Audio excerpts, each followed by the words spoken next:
ಇನ್ನು ಇದೇ ರಮೇಶ್ ಜಾರಕಿಹೊಳಿ ಅವರ ನಿವಾಸದಲ್ಲಿ ರಾಜಕೀಯ ಕ್ಷಿಪ್ರ ಕ್ರಾಂತಿ ಕೂಡ ನಡೀತಾ ಇದೆ. 3ಕ್ಕಿಂತ ಹೆಚ್ಚಿನ ಶಾಸಕರೊಂದಿಗೆ ರಮೇಶ್ ಜಾರಕಿಹೊಳಿ ಮಹತ್ವದ ಮಾತುಕತೆಯನ್ನು ನಡೆಸ್ತಾ ಇದ್ದಾರೆ. ಇಲ್ಲಿ ಶಾಸಕ ಬಿ ನಾಗೇಂದ್ರ, ಪ್ರತಾಪಗೌಡ ಪಾಟೀಲ್, ಎಂವೈ ಪಾಟೀಲ್ ಜೊತೆಯಲ್ಲಿ ಚರ್ಚೆ ನಡೀತಾ ಇದೆ. ಶಾಸಕ ಎಂಟಿಬಿ ನಾಗರಾಜ್, ಬಿಸಿ ಪಾಟೀಲ್ ಕೆಲವೇ ಕ್ಷಣಗಳಲ್ಲಿ ರಮೇಶ್ ಜಾರಕಿಹೊಳಿ ಅವರ ಮನೆಗೆ ಬರ್ತಾರಂತೆ ಇವರು.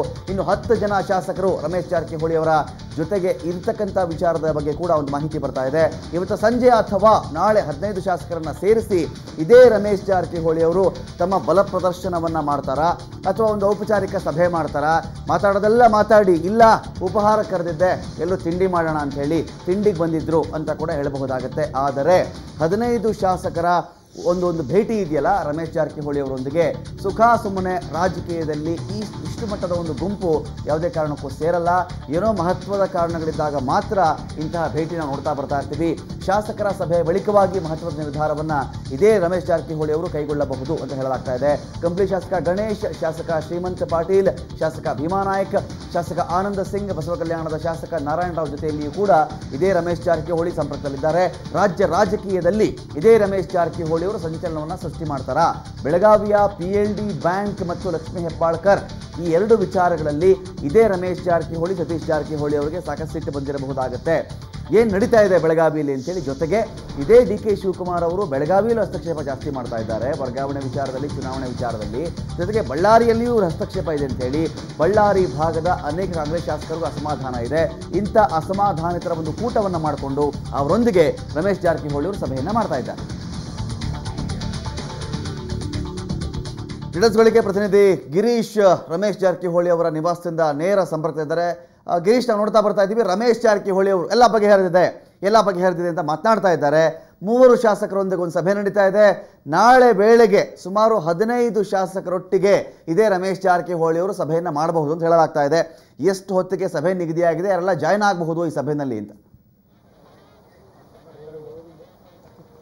ರಮಕಾಂತ್, ರಮೇಶ್ ಜಾರಕಿಹೊಳಿ ಅವರು ಹೇಳಿದಾಗೇ ಯಾವ್ಯಾವ ಶಾಸಕರು ಬರ್ತಾ ಇದ್ದಾರೆ ಅಂತ ಅವರೇ ಹೇಳಿದರು. MTB ನಾಗರಾಜ್, BC ಪಾಟೀಲ್ ಅವರು ಕೂಡ ಆಗಮಿಸ್ತಾರೆ, ಅವ್ರು ನನ್ನ ಜೊತೆ ಚರ್ಚೆ ಮಾಡ್ತಾರೆ ಅಂತ ಮಾತನ್ನು ಹೇಳಿದರೆ. ಮತ್ತು ಈಗ ಹಾಲಿ 3 ಜನ ಶಾಸಕರು ರಮೇಶ್ ಜಾರಕಿಹೊಳಿ ಅವರ ಜೊತೆ ಚರ್ಚೆಯನ್ನು ಮಾಡಿದರು. ಅದರಲ್ಲಿ ಪ್ರಮುಖವಾಗಿ ಬಿ ನಾಗೇಂದ್ರ ಬಳ್ಳಾರಿ ಗ್ರಾಮೀಣ ಶಾಸಕರು, ಜೊತೆಗೆ ಪ್ರತಾಪಗೌಡ ಪಾಟೀಲ್ ಮಸ್ಕಿ ಅವರು ಕೂಡ ಈ ಹಿಂದೆ BJP ತೆಕ್ಕೆಗೆ ಹೋಗುವಂಥ ಲಕ್ಷಣಗಳು ಗೋಚರ ಆಗಿತ್ತು. ನಂತರದಲ್ಲಿ DK ಶಿವಕುಮಾರ್ ಅವರನ್ನು ಸೆಳೆದುಕೊಂಡು ವಾಪಸ್ ಕರ್ಕೊಂಡ್ಬಂದಿದ್ರು. ಇದೀಗ ಅವರು ರಮೇಶ್ ಜಾರಕಿಹೊಳಿ ಅವ್ರ ಜೊತೆ ಚರ್ಚೆ ಮಾಡ್ತಾ ಇರುವಂಥದ್ದು. ಜೊತೆಗೆ ಈ ಹಿಂದೆ BJP ಪಕ್ಷದಲ್ಲಿದ್ದಂಥ MY ಪಾಟೀಲ್ ಅವರು ಕಾಂಗ್ರೆಸ್ಗೆ ಬಂದು ಈ ಬಾರಿಯನ್ನು ಅಫ್ಜಲ್ಪುರ ಕ್ಷೇತ್ರದಿಂದ ಗೆದ್ದಿದ್ರು.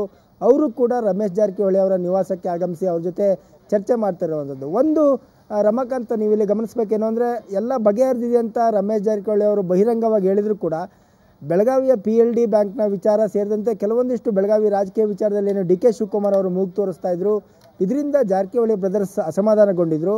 ಅವತ್ತು PLD ಬ್ಯಾಂಕ್ ಅಧ್ಯಕ್ಷರ ಆಯ್ಕೆ ಬಳಿಕ ಕೂಡ ಇದೇ ಮಾತನ್ನು ಹೇಳಿದರು. ಅದಾಗಿಯೂ ಸುಮಾರು ದಿವಸಗಳಾಯಿತು. ಇವಾಗಲೂ ಕೂಡ ಶಾಸಕರ ಸಭೆಗಳು ನಡೆಸ್ತಾ ಇರುವಂಥದ್ದು. DK ಶಿವಕುಮಾರ್ ವಿರುದ್ಧ ಅಸಮಾಧಾನವನ್ನು ವ್ಯಕ್ತಪಡಿಸ್ತಾ ಇರುವಂಥದ್ದು. ಅದಕ್ಕೆ DCM ಪರಮೇಶ್ವರ್, ದಿನೇಶ್ ಗುಂಡೂರಾವ್ ಅವರು ರಮೇಶ್ ಜಾರಕಿಹೊಳಿ ಅವರನ್ನ ಕರೆದು ಸಂಧಾನ ಮಾಡುವಂಥ ಒಂದು ಪ್ರಯತ್ನ, ಇವೆಲ್ಲವೂ ಕೂಡ ಭಾಳ ಸ್ಪಷ್ಟವಾಗಿದೆ. ರಮೇಶ್ ಜಾರಕಿಹೊಳಿ ಆ್ಯಂಡ್ ಜಾರಕಿಹೊಳಿ ಬ್ರದರ್ಸ್ಗೆ ಅಸಮಾಧಾನ ಇದೆ, ಅವರಲ್ಲಿ ಕೋಪ ಇದೆ, ಸಿಟ್ಟಿದೆ. ಈ ಮೈತ್ರಿ ಸರ್ಕಾರಕ್ಕೆ ಈ ತಂಡ ಕಂಟಕ ಆಗುತ್ತೆ ಅನ್ನುವಂಥ ಎಲ್ಲ ಲಕ್ಷಣಗಳು ಗೋಚರ ಆಗ್ತಾ ಇರುವಂಥದ್ದು. ರಮಾಕಾಂತ್, ಅಂದರೆ ಗಿರೀಶ್, ಇನ್ನೊಂದು ಪ್ರಶ್ನೆ ಇತ್ತು. ಈಗ ಒಂದಷ್ಟು ಡಿಮ್ಯಾಂಡ್ಗಳ ಪಟ್ಟಿಯನ್ನು ಇಟ್ಕೊಂಡು ಕಾಂಗ್ರೆಸ್ ಹೈಕಮಾಂಡ್ಗೆ ಕೊಟ್ಟು ಅದನ್ನು ಈಡೇರಿಸಿಕೊಳ್ಳುವ ಸಲುವಾಗಿ ಪ್ರಯತ್ನಗಳಾಗ್ತಾ ಇದೆಯಾ, ಅಥವಾ ನಿಜಕ್ಕೂ ಈ ಸರ್ಕಾರ ಜೊತೆ ಇರೋದೇ ಬೇಡ, ನಾವು BJPಗೆ ಸಪೋರ್ಟ್ ಮಾಡೋಣ ಅನ್ನೋ ಇರಾದೆ ಏನಾದರೂ ಈ ಶಾಸಕರುಗಳಿಗೆ ಇದೆಯಾ ಅಂತ? ರಮಾಕಾಂತ್, ಸಹಜವಾಗಿ BJP ಜೊತೆ ರಮೇಶ್ ಜಾರಕಿಹೊಳಿ ಅವರ ತಂಡ ಹೋಗುತ್ತೆ, BJP ಜೊತೆ ಕೈ ಜೋಡಿಸುತ್ತೆ ಅಂದಾಗ ಒಂದಿಷ್ಟು ನೆಪಗಳು ಬೇಕು. ಆ ನೆಪಗಳನ್ನ ಬೇಡಿಕೆಯ ಪಟ್ಟಿಯಲ್ಲಿ ಇಟ್ಟು ಅದು ಆಗದೇ ಇರುವಂಥ ಬೇಡಿಕೆಗಳನ್ನ ರಮೇಶ್ ಜಾರಕಿಹೊಳಿ ತಂಡ ಕಾಂಗ್ರೆಸ್ ಮುಂದೆ ಇಡುತ್ತೆ ಅನ್ನುವಂಥ ಒಂದಿಷ್ಟು ಮಾತುಗಳು ಕೇಳಿಬರ್ತಾ ಇದೆ. ಅದರಲ್ಲಿ ಪ್ರಮುಖವಾಗಿ ಸತೀಶ್ ಜಾರಕಿಹೊಳಿ ಅವ್ರನ್ನ KPCC ಅಧ್ಯಕ್ಷರನ್ನಾಗಿ ಮಾಡಿ ಅನ್ನುವಂಥ ಒಂದು ಬೇಡಿಕೆ ಇದೆ. ಜೊತೆಗೆ ನಾವು ಹೇಳಿದವ್ರನ್ನ ಸಂಪುಟಕ್ಕೆ ಸೇರಿಸಬೇಕು ಅನ್ನುವಂಥ ಒಂದು ಬೇಡಿಕೆ ಇದೆ. DK ಶಿವಕುಮಾರ್ ಅವ್ರನ್ನ ಬಳ್ಳಾರಿ ಜಿಲ್ಲಾ ಉಸ್ತುವಾರಿ ಸಚಿವ ಸ್ಥಾನದಿಂದ ಅವ್ರನ್ನ ತೆಗೀರಿ, ಬಳ್ಳಾರಿಗೆ ಅವ್ರಿಗೆ ಯಾಕೆ ಉಸ್ತುವಾರಿ ಅನ್ನುವಂಥ ಒಂದು ಬೇಡಿಕೆ ಕೂಡ ಬಳ್ಳಾರಿ ಭಾಗದ ಶಾಸಕರಂಥ ನಾಗೇಂದ್ರ, ಆನಂದ್ ಸಿಂಗ್ ಅವ್ರದ್ದಿದೆ. ಸೊ ಈ ಎಲ್ಲ ಬೇಡಿಕೆಗಳನ್ನ ಈಡೇರಿಸಲಿಕ್ಕೆ ಸಾಧ್ಯವಾ ಕಾಂಗ್ರೆಸ್ ಮತ್ತು JDS ಮೈತ್ರಿ ಸರ್ಕಾರ? ಇದೆಲ್ಲವೂ ಕೂಡ ಚರ್ಚೆಗಳಲ್ಲಿರುವಂಥದ್ದು. ಹಾಗಾಗಿ ಈ ರೀತಿಯ ನೆಪಗಳನ್ನ ಇಟ್ಕೊಂಡು ಬಹುತೇಕ ರಮೇಶ್ ಜಾರಕಿಹೊಳಿ ಅವರ ತಂಡ ಮೈತ್ರಿ ಸರ್ಕಾರಕ್ಕೆ ಕಂಟಕ ಆಗುವಂಥ ಎಲ್ಲ ಸಾಧ್ಯತೆಗಳು ಕೂಡ ಕಂಡು ಬರ್ತಾ ಇರುವಂಥದ್ದು. ರಮಾಕಾಂತ್. Thank you Girish.